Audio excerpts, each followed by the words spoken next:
Coffee in the morning. This is good stuff. Good stuff. Hello there. This is AD Robles, and you're listening to AD on the Fight, Laugh, Feast Network.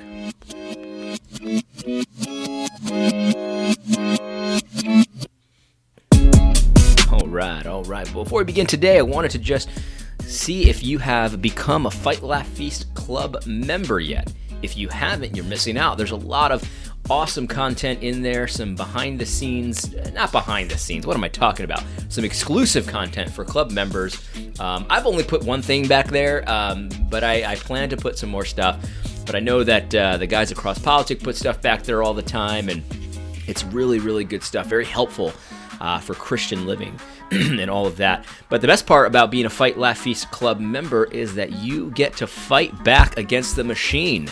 That's right. Listen, the reality is that Facebook algorithms and YouTube and all these different algorithms, they like to claim that they're impartial, but they're not impartial. They just define impartiality in a way that is very partial.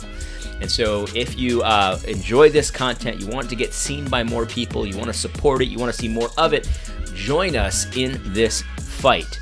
We laugh, we feast, we do all that kind of stuff. Please consider supporting us, and we promise we will continue to pump out the content, and we will seek to expand this platform as much as possible to reach as many people as possible with the unique perspectives that we offer. So please consider joining the Fight, Laugh, Feast Club membership. Another thing you get is discounts on merchandise. I gotta get some of that merchandise, I think. I gotta start repping Fight, Laugh, Feast Club. Yeah, I think I might do that. Anyway, thank you so much for your support. Thank you for listening. Obviously, if you listen and share, that helps us out a great deal as well. I appreciate it. Thank you again for listening to the AD show on the Fight, Laugh, Feast Club. Hold on a second.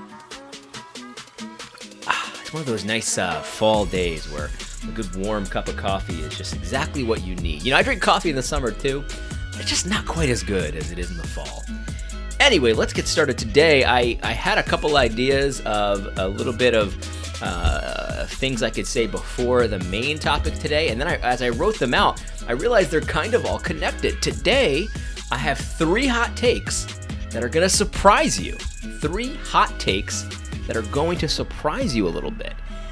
2 of them, well, yeah, I'd say 2 of them are real, 1 of them is fake. I'll let you decide which is which.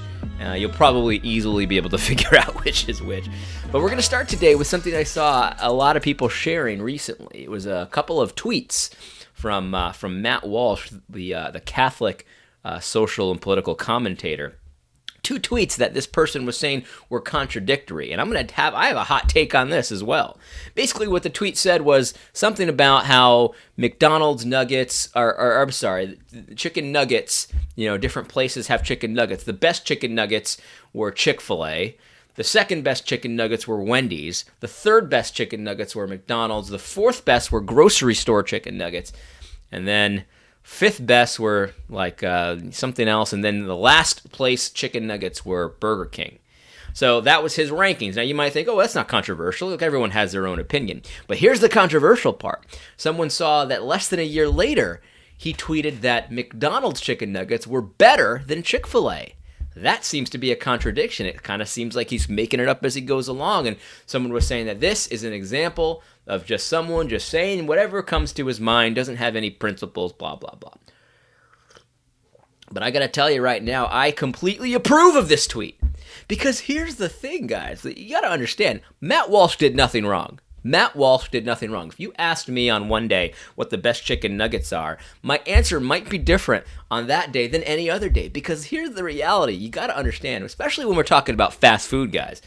We're talking about different categories of food. Look, Chick-fil-A chicken nuggets and McDonald's chicken nuggets, in my opinion, they're in different categories. They're not even the same food, really. It's like someone saying, who has the best burger, McDonald's or Applebee's? It's like, those are 2 different categories. Nobody says, hey, man, I really want a burger, and they want to go to McDonald's. No, McDonald's is its own thing. It's its own kind of thing. Yes, technically it's called a burger, but listen, you can't tell me that a McDonald's burger is in the same category as like an Applebee's burger or a burger you make at home. They're completely different foods. This is the reality. McDonald's is great in its own way, but when you really want a burger, you got to go to a place that actually makes a real burger. McDonald's doesn't make like real burgers. I'm not dissing McDonald's. McDonald's is great, but it's not a burger. Sometimes I think, is it a slider? Is a McDonald's burger a slider? I don't think it's even that. It's its own category. And so Matt Walsh was tweeting on one day he really had a hankering for some real chicken. And so clearly Chick-fil-A nuggets are the best in that category. But when it comes to pressed, preformed, kind of fake chicken, it's great too. Look, McDonald's nuggets are fantastic. I love McDonald's nuggets. But it's not real chicken. Let's just be honest about that. So sometimes you feel like that. Sometimes you feel like some real chicken. I totally approve of this tweet. Matt Walsh did nothing wrong. Now, that's my first unusual hot take that you might not agree with. Here's my second. I saw a lot of people bemoaning this tweet yesterday from Union Seminary. Union Seminary, and here it is right here. And if you're watching me on video, you can see my screen here. They had a chapel service, and they have a bunch of plants in the middle, some dirt, and it says, "Today in chapel we confessed to plants. Today together we held our grief, joy, regret, hope, guilt, and sorrow in prayer, offering them to the beings who sustain us, but whose gift we often too fail to honor. What do you confess to the plants in your life?" And people were freaking out about this, and I think in some ways rightfully so. Let's just be honest. Like, this is kind of crazy, right? Confessing to plants. What could you possibly confess to plants? But I think that there's a little 4D chess going on here, and so I don't condemn this completely. In fact, in some ways I support it. Yeah, how's that for a hot take? I support it because you may not know this, but there is a video game. There's a video game that had a very deep impact on my life when I was a kid. It was called Final Fantasy VII. And Final Fantasy VII, by many, is regarded as the best RPG video game ever created. And it is epic. It's a huge story. It is amazing. And there is a scene with one of the main characters in this this video game, where there's a garden inside of a church. Let me see if I can find the picture here. There's a lot of kind of suspicious pictures here. Here it is, right here. Here it is. You fall down into this church. You can see this is in a church, and this is the character Aerith, and she's growing a garden in the church. And it's not, I don't think she's praying to this. Maybe she is. I don't know. I really don't know. But this video game is highly regarded by people. People love this video game, and rightfully so. It's a great game. It's a great story. And actually, this main character, Aerith, dies at the end of the first act of this game. And it is so emotional. I'm not going to lie. I was a teenager. I had emotions for this. I'd never experienced a story like that before. Even Star Wars didn't affect me this way. But anyway, I think that this game is getting remade. They're remaking this game in today's technology. You can see, this is a little bit old school graphics and stuff. And I think Union Seminary was just given a hat tip to Final Fantasy VII, the remake. And so, yes, the confession to plants and that kind of thing, a little bit wonky, but at the same time, I support the hat tip to Final Fantasy VII, because Final Fantasy VII is a fantastic game. And are you going to play the remake? I don't know if I'm going to play the remake. I think that some things don't need to be remade. Final Fantasy VII was a masterpiece. Why remake a masterpiece? Anyway, so that's my second hot take that you might not agree with. Remember, I'm just giving up the game here, but remember, 2 of these are real beliefs of mine. One of them is not. I'll let you decide which one is not. Oh, here's the scene where Ares dies. This was so sad. It was so sad. I couldn't believe it. Look, this is when oh man, Sephiroth just sliced her. Oh, that was awful. All right, here's the third one. So the Democrats had a debate, I don't know, a week ago or something like that, the Democratic presidential candidates, and I did not watch it. I don't have the time to watch stuff like this. I'll leave that to the cross-politic guys. They can spend their life watching these people talk about nonsense. I don't have the time for it. I haven't watched a presidential debate in a long, long time. Let's just say it that way. And if you watch them, I don't care. It can be a source of comedy, no question about it. But anyway, I'd rather just twiddle my thumbs, but whatever. And so I didn't see this happen, but I did see a lot of people tweet about it from Joe Biden. And so here, let me just read this. This is from Fox News channel. And it says, former Vice President Joe Biden drew instant ridicule for making a stunning argument during Thursday night's debate that nonviolent criminals should not be jailed, an assertion his campaign later had to walk back. Biden claimed, here's what this says. It says, the apparent gaffe happened during a heated discussion about criminal justice reform. Biden claimed that too many individuals are in prison and the system requires change. Then he made a bold proclamation, quote, nobody should be in jail for a non-violent crime, Biden said. And people were, I was on Twitter, right around the time when this was said, everyone was talking about this. Oh, what an idiot. How crazy could this guy be? Now, there is a little bit of conflation here because, you may know this. Some people don't know this. Jail and prison are different things. Prison is where you get sentenced to for longer term, more serious crimes. Jail is a place where you're held before trial. You can be sentenced to jail too, but anyway. So jail and prison are different. They're similar, of course, but it seems here like Biden's talking about both really. So just any place where you get locked up is what it seems like. And people were freaking out. Nobody should be in jail for a nonviolent crime, Biden said. People were saying how stupid this is. But let me just say this. I support it. I'm in agreement. Joe Biden said nothing wrong. Now, later, Joe Biden's campaign walked this back. They didn't actually mean this. This was just a misspeak, I guess. I don't know. I don't know how you could misspeak that. Misspoke. I don't know how you could do that, but he's saying he did or whatever. But actually, I agree with him. I think that nonviolent criminals shouldn't be in jail or prison or any of that stuff. I actually agree with him. Because let's take a step back here, right? How do we know what is the moral thing to do? How do we know what the right penalties for the right crimes are? How do we know this? Because different people have different conceptions of that. You know what I mean? You have to look no further into the people that complain about the penalties for rape in this country. People will often say, well, rapists just get a slap on the hand. And so that's a nice opinion. For if you think rapists just get a slap on the hand and they don't have enough of a penalty, that's a nice opinion, but where do you ground it? I happen to agree with that opinion, but where do you ground it? Is it just because your feminism professor told you so? Well, if that's all you got, then you can't blame people for not believing you or agreeing with you because feminism professors are a little bit crazy. People in some Arab countries think that if you steal, the correct penalty is that you get maimed, right? You get your hand chopped off. You might think that's too extreme. Well, is it just your opinion, or because you can't blame those people in Saudi Arabia or whatever? I'm not saying they do this in Saudi Arabia. Maybe they do, maybe they don't. But you can't blame those people for doing that because, that's just your opinion. They disagree with you. They think stealing is a more serious crime. What's your standard, right? How do you know whether nonviolent criminals should be sentenced to jail or not? Because, again, I'm telling you, I agree with Joe Biden. Joe Biden said nothing wrong. Joe Biden said nothing wrong. Listen, you may never hear me say this again, so let me say it a third time. Joe Biden did nothing wrong. So here's the thing, guys. Look at the Bible and look at the penalties of different crimes. The Bible talks about the death penalty for murderers.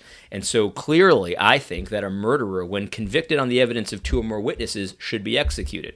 The Bible talks about the penalties that exist for other crimes, like stealing, like things like that. Abortion is murder, so it talks about the penalties for that. Rape, what's the penalty for rape? Well, your feminism professor might think it needs to be more than it is, but what should it be? What is the correct moral thing to do when somebody is convicted of rape? And see, the Bible talks about this. This is not something that the Bible's silent about. The Bible says that the correct penalty is execution. Yes, rapists should be executed for their crime when they are convicted. That is the correct penalty. Kidnapping. What should be the penalty for kidnapping, right? Should they get a 20-year jail sentence or a 30-year jail sentence? Should they get a 10-year jail sentence or should they get a $10 fine?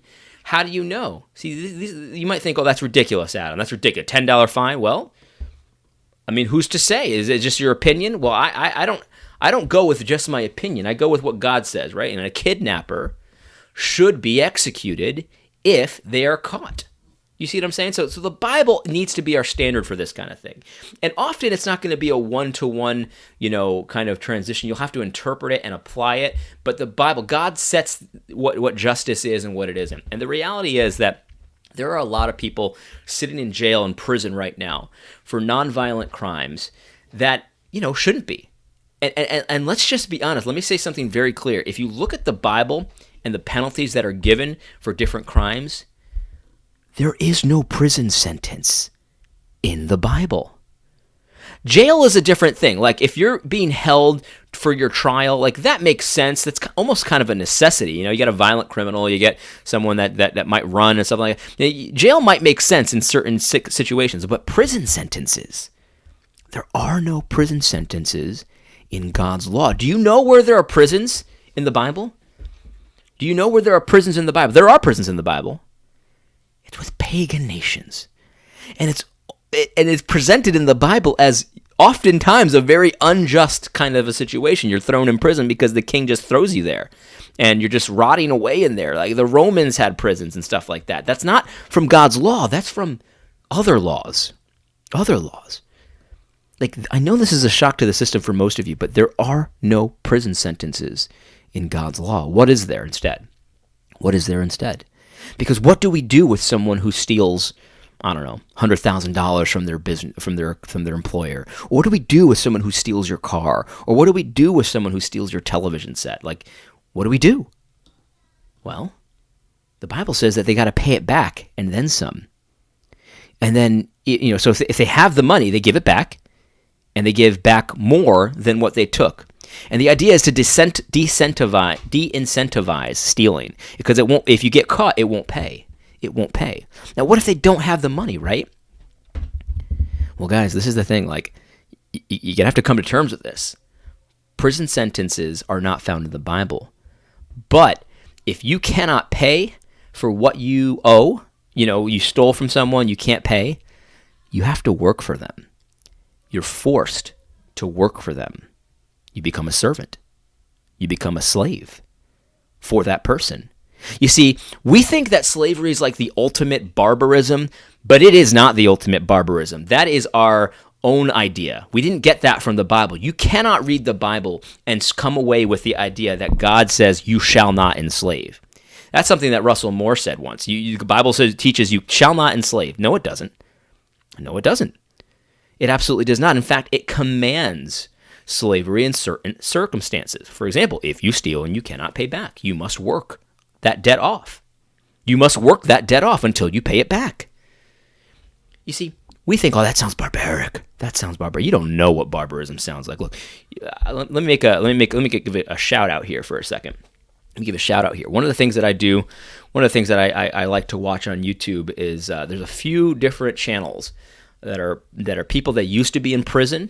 And now they have a channel talking about their experiences in prison. And some of them are funny. Some of them are just totally serious. Some of them are a combination. But there's one guy that I really, really like. And he's a professing Christian. His content is, look, it's not clean. And because prison's not clean. You know what I mean? Like his content, he tries to be as real as possible. And, listen, if you want to subscribe to him, he's got some pretty good... he has some pretty good content here. I wouldn't watch it around kids, but anyway, it's a YouTube channel called Lockdown 23 and 1.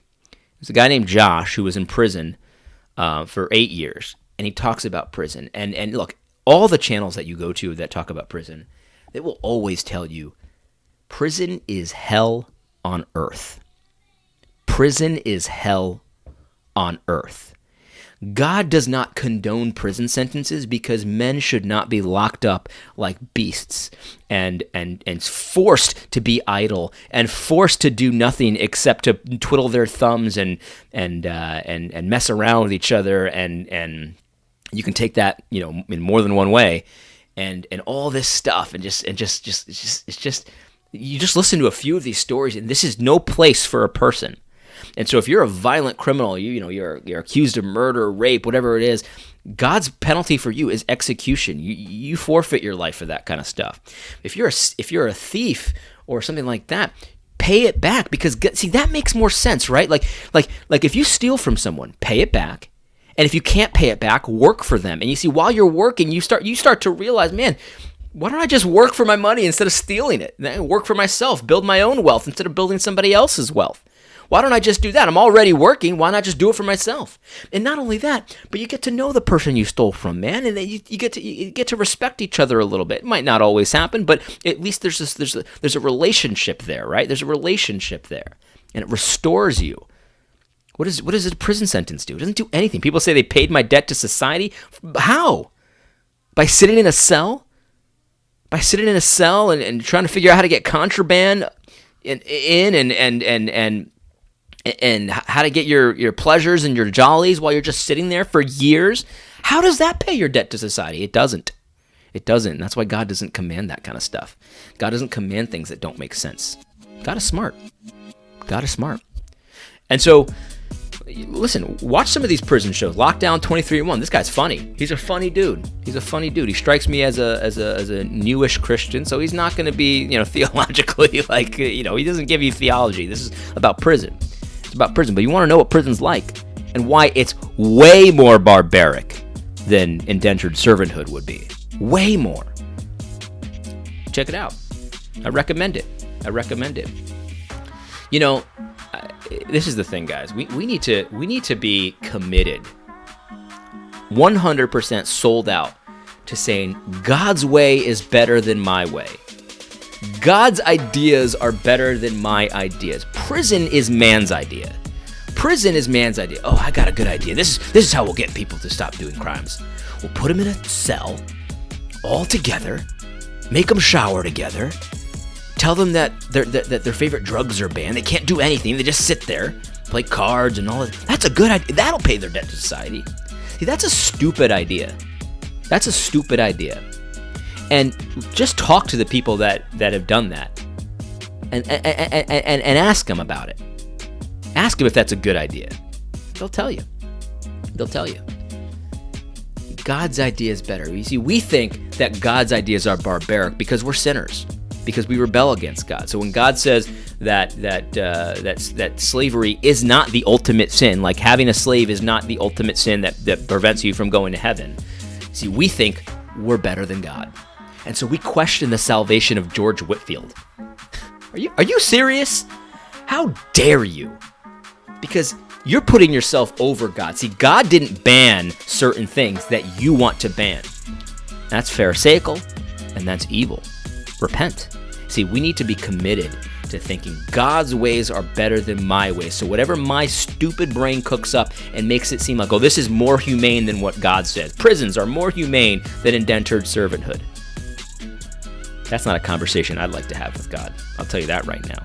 See, the Bible, we need to believe the Bible in every area, guys, even the areas where it makes us feel icky. Because chances are, if we're feeling icky about what God commands, the problem is with us and not Him. Anyway, those are my 3 hot takes that you might not have expected from me. Remember, 2 of them are real, and 1 of them is not. This is probably a very easy game to play. But go ahead and guess which one is the one that is not. I hope that you found this helpful. God bless. Don't forget to tune in next week on Thursday for AD on the Fight, Laugh, Feast Network.